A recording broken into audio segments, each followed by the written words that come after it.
Hello everyone. So this is our final module for the entrepreneurship in tourism and hospitality industry. So this is the last chapter or module for the final for this subject. So financial statement analysis. So what is financial statement analysis? So it is a method of reviewing and analyzing a company's accounting reports like financial statements to gauge its past, present, or projected future performance. So this process of reviewing the financial statement allows for better economic decision making. So dito natin malalaman kung ilan yung return of investment natin and in order for us to forecast. Ayan, kung magkano nga ba yung percentage na i-add up natin or ma-mark up natin para dun sa forecasting natin. Okay, so publicly listed companies are required by law to file their financial statements with the relevant authorities. So let's say for example, it is submitted to the Security and Exchange Commission. So the firms are obliged to provide their financial statement for annual report so that they share to their stakeholders. So financial statements are prepared to meet requirements, and the second step is to process it to analyze effectively for future profitability and cash flow can be forecasted. And of course, para malaman kung may pupuntahan pa ba yung business natin, let's say for 5 years, mga ganyan, kung magtatagal ba siya. So therefore, the main purpose of financial statement analysis is to utilize information about the past performance of the company and to predict how it will fare or how it will do or work in the future. So another important purpose is to analyze the financial statement to identify the potential problem areas and troubleshoot whatever the problem arises. So just for example, merong tawag dito, alam naman natin that hospitality industry is seasonal. Ayan. So, malalaman natin, ma-identify natin kung ano yung mga specific months na yung mga lean season na tinatawag natin, yung wala tayong guest, wala tayong benta. Ngayon, ano yung mga possible na mga strategies and methods na pwede nating gawin to cover up yung losses or yung hindi tayo nakaka-generate ng income. So, of course, the users of financial statement analysis, okay, so it can be classified into internal and external.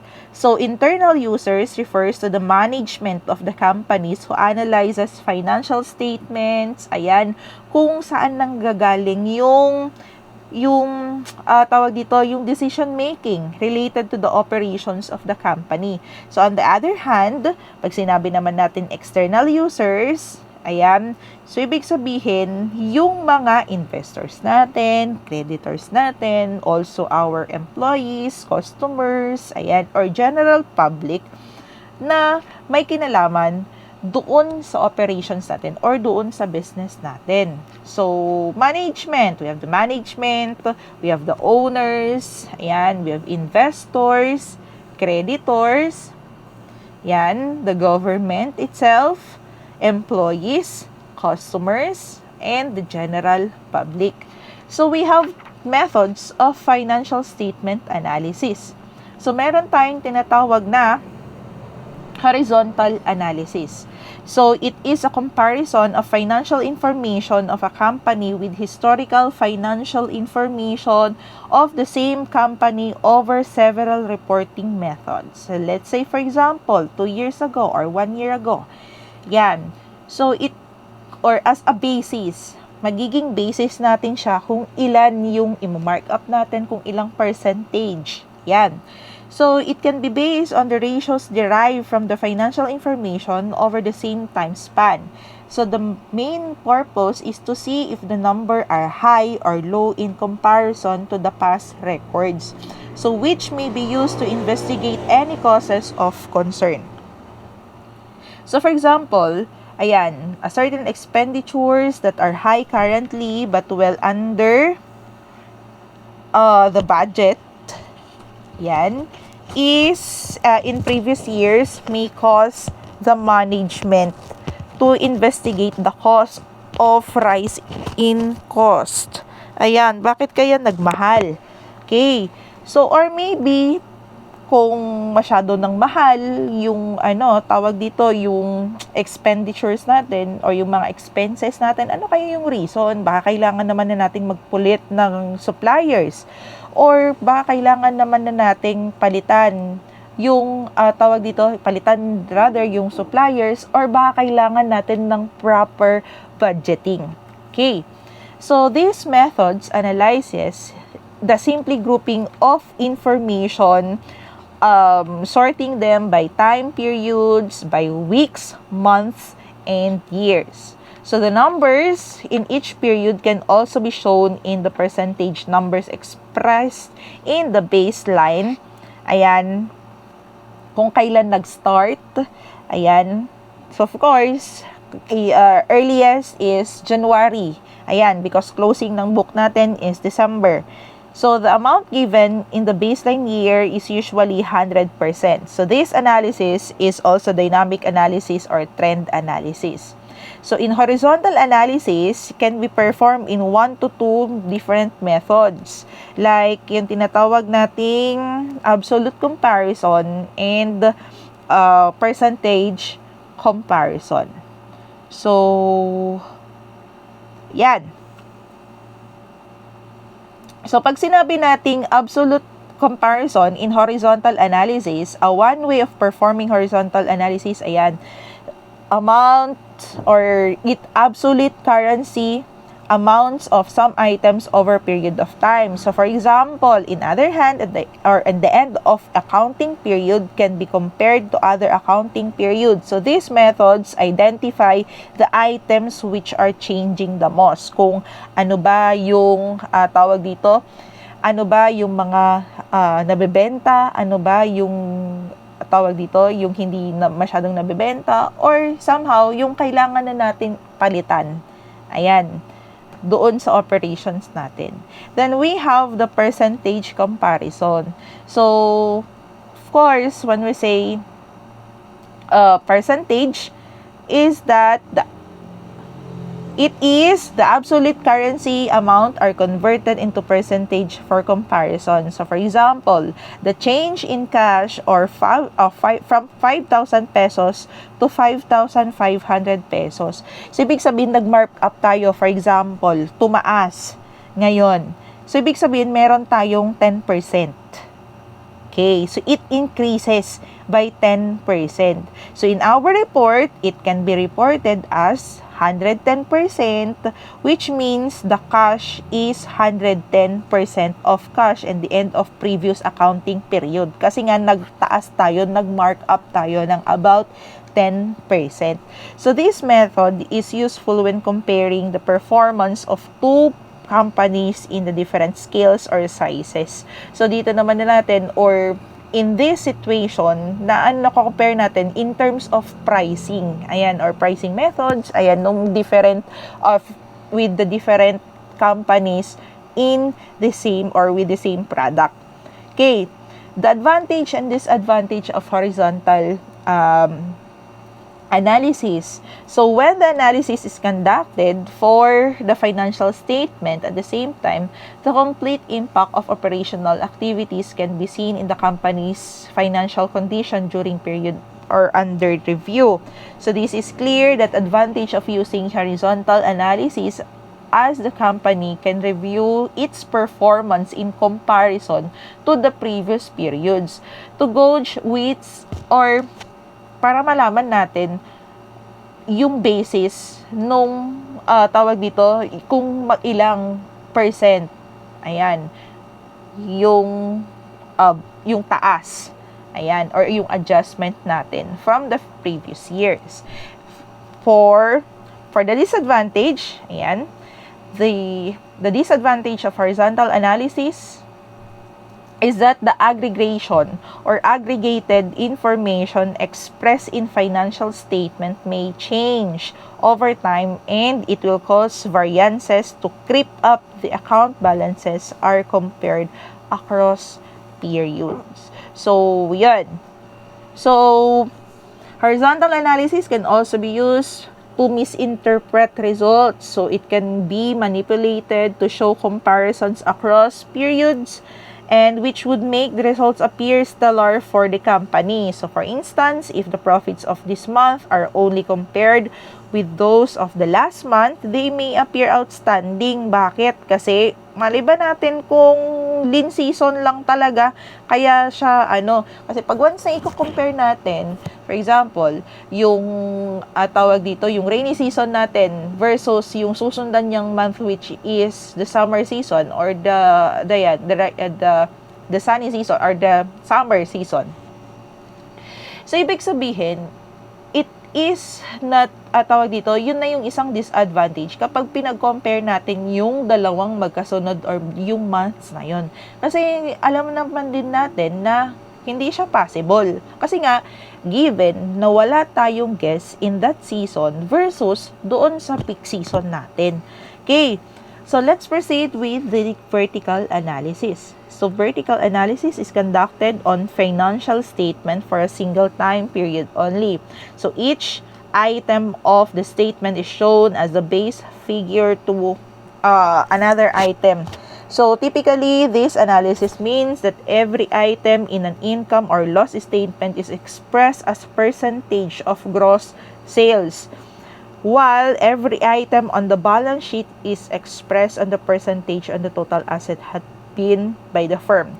So, when we say vertical analysis, it also called as a static analysis because it carried out single time period. So, ibig sabihin kung ano yung tawag dito, yung ready and available na data at this moment, yun yung ina-analyze natin.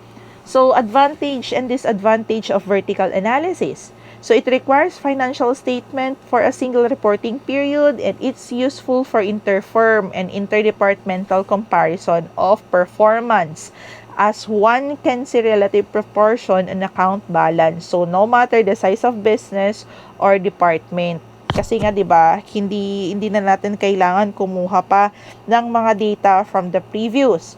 Okay, so because of the basic vertical analysis, it is constricted by the using of single time period. It has a disadvantage of losing out the comparison across the different time and periods to gauge the performance. So, hindi na natin mamonitor or hindi na natin ma-identify kung tumaas ba yung yung sales natin compared with to other year or compared from the other months, 'di ba?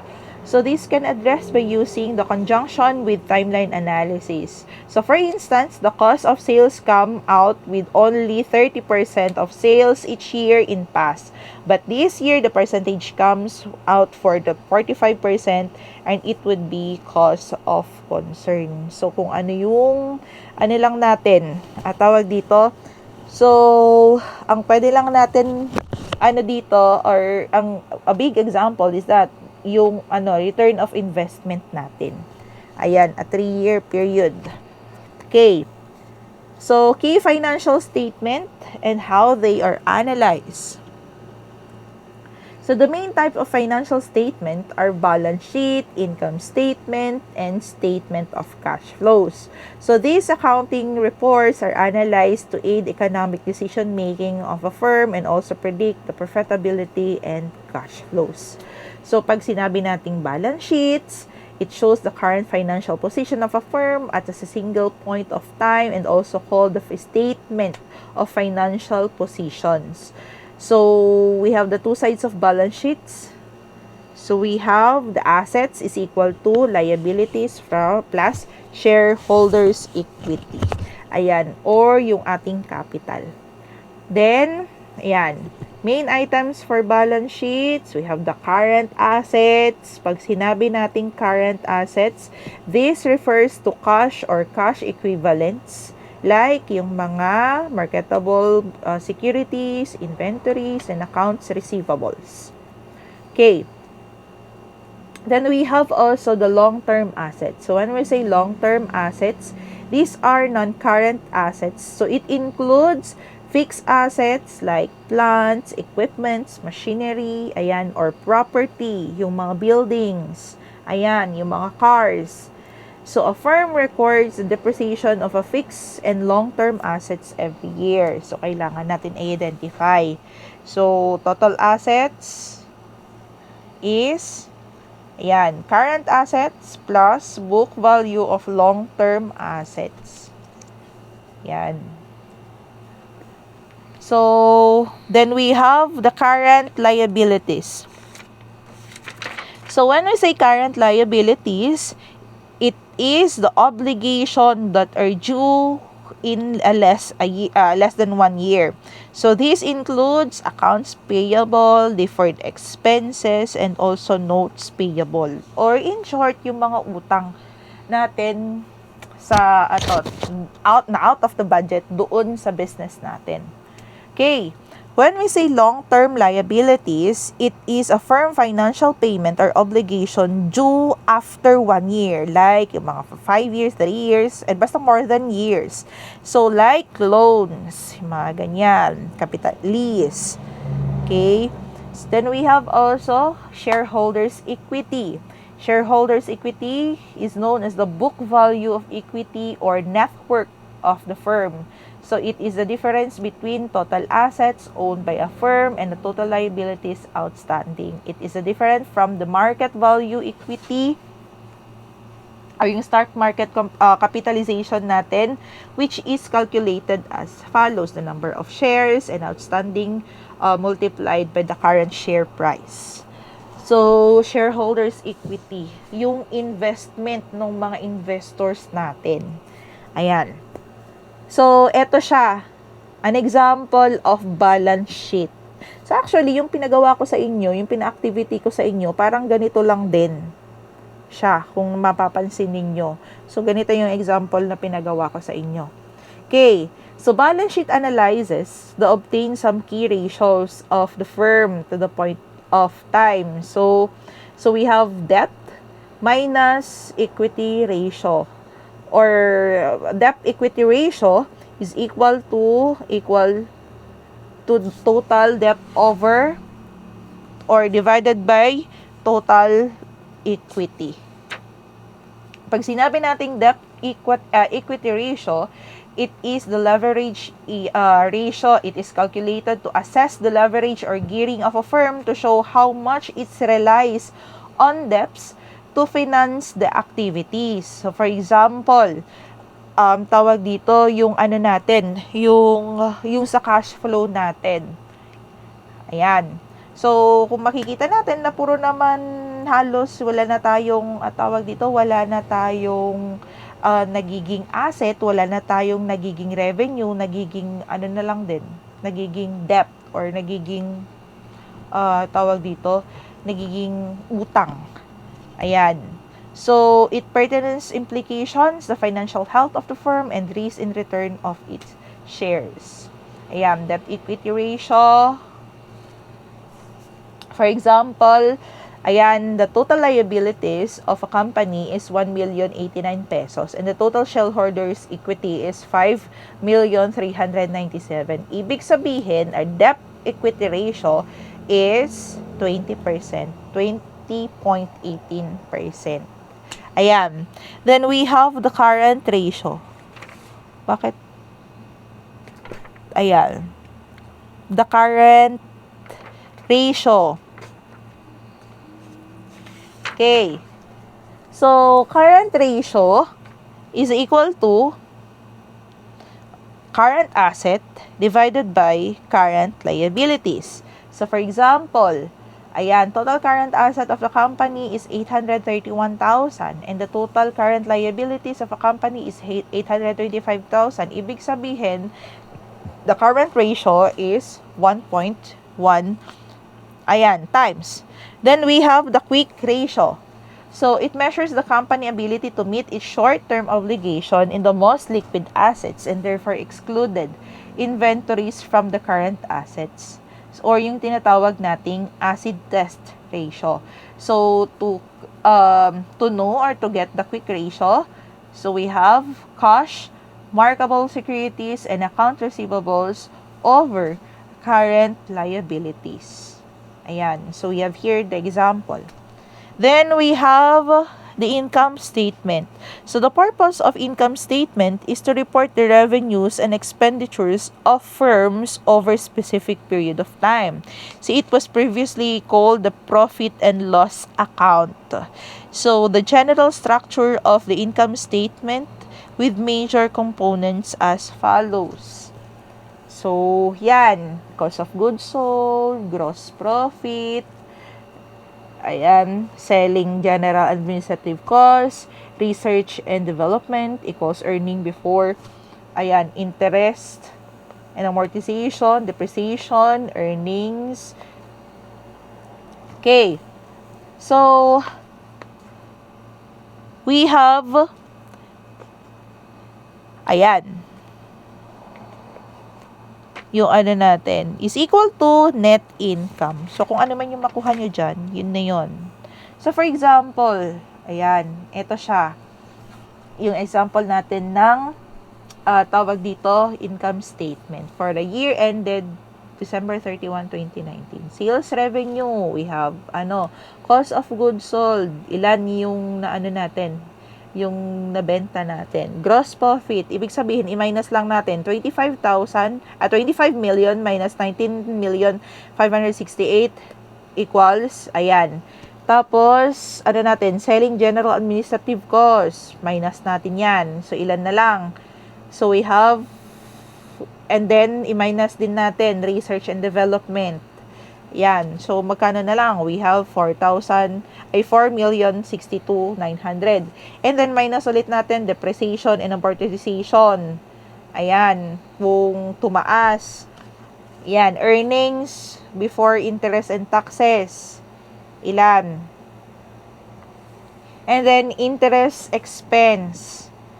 And then, with the total of ang naging net income na lang natin, ang natitira na lang natin ay 1,205,000 with all the expenses.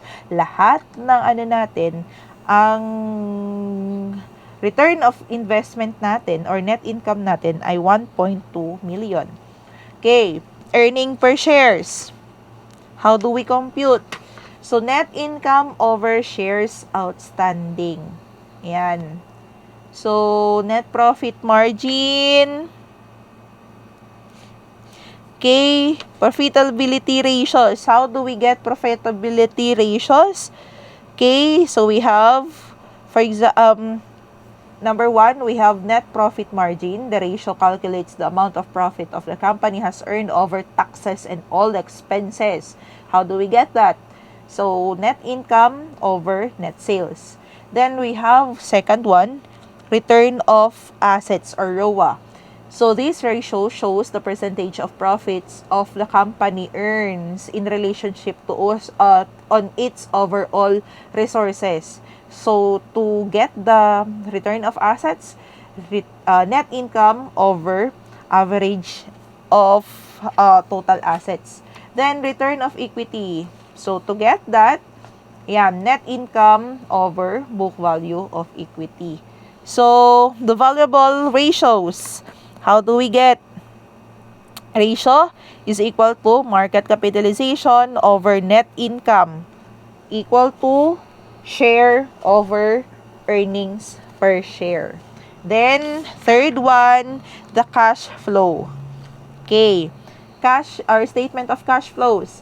The statement of cash flow shows explicitly the sources of firm's cash and the cash it utilizes. Kung saan ba nanggagaling yung pera natin at kung saan natin pinupunta yung pera ninyo or saan nyo dinadala yung pera ninyo. So, the structure of the main components of the cash flow statements are the following. So, cash from operating activities. How do you get that? The net income plus depreciation. Ayan. And then over the changes in add or negative changes in the net working capital. Then, cash from financing activities, cash from investment activities, ayan. So, to measure how much cash is available with to the company for investment without outside financing or money diverting from operation, it is useful to conduct a simple cash flow statement analysis. The free cash flow, as the name suggests, allows the company to be able to pay dividends, repay the debts, and to buy and to refill rather yung mga yung mga kailangan natin. Okay.